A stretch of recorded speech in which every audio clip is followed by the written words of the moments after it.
Welcome, seekers of self-growth. This is Mini Mind Hack, a place where psychology and philosophy meet literature and sociology. Today, we explore mindfulness, not as a trend, but as a timeless practice of awareness, presence, and inner clarity. Mindfulness isn't just a trendy buzzword. It's an ancient practice with roots in philosophy and spiritual traditions. And modern science shows that it actually changes the brain in measurable ways.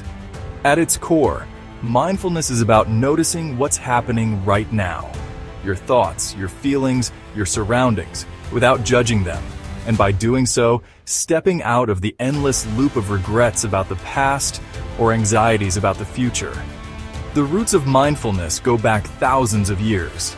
In the East, Buddhist teaching spoke of sati, mindful awareness, as a way to see reality clearly and free the mind from suffering. It was practiced through meditation, breathing, and observing thoughts without judgment. Over time, this idea shaped traditions like Zen and Vipassana, showing people how to find peace in the present moment. Meanwhile, in the West, Stoic philosophers were exploring similar insights.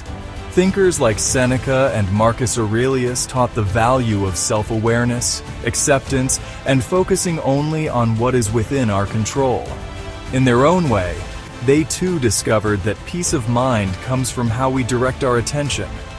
Seneca wrote in his letters to Lucilius around the years 62 to 65 that life is short and precious, and that spending it worrying about things beyond our control is wasteful, while Marcus Aurelius, the Roman emperor, expressed similar ideas in his meditations around the year 180, emphasizing the importance of focusing on one's thoughts and actions in the present moment, because life is fleeting and we cannot reclaim lost time. In modern times, this wisdom has been brought into contemporary language by figures like Eckhart Tolle, born in 1948, whose book The Power of Now, published in 1997, explains that much of our suffering comes from being trapped in thought patterns about the past or future, and that true peace arises from fully inhabiting the present moment.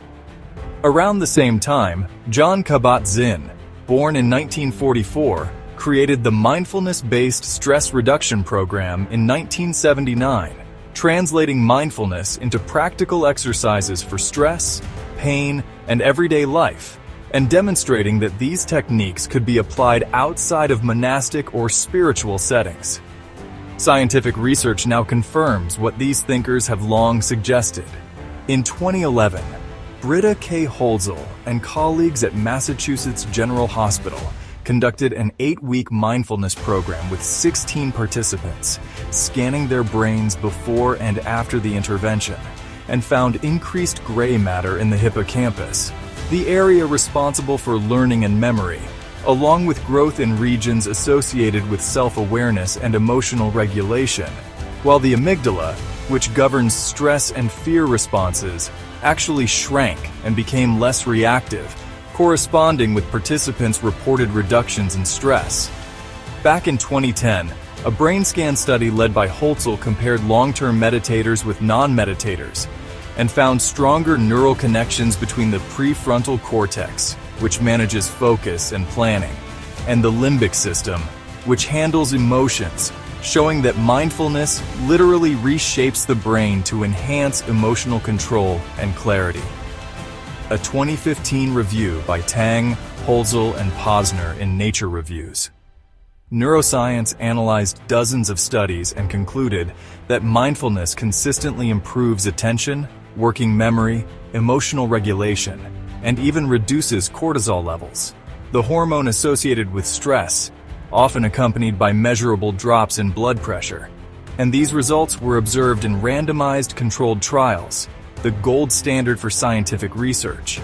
Beyond the brain, mindfulness influences the body as well, improving sleep, boosting immunity, and lowering stress-related physiological markers, demonstrating that the practice supports a holistic mind-body transformation.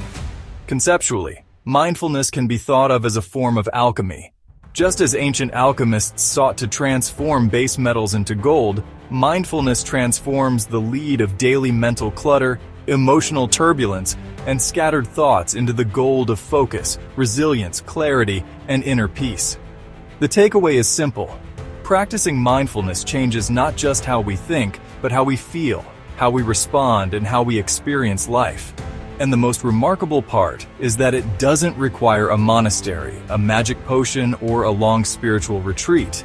It simply requires noticing the mind, returning attention to the present, and repeating the process, which is, in essence, the alchemy of mindfulness. And that's all for today.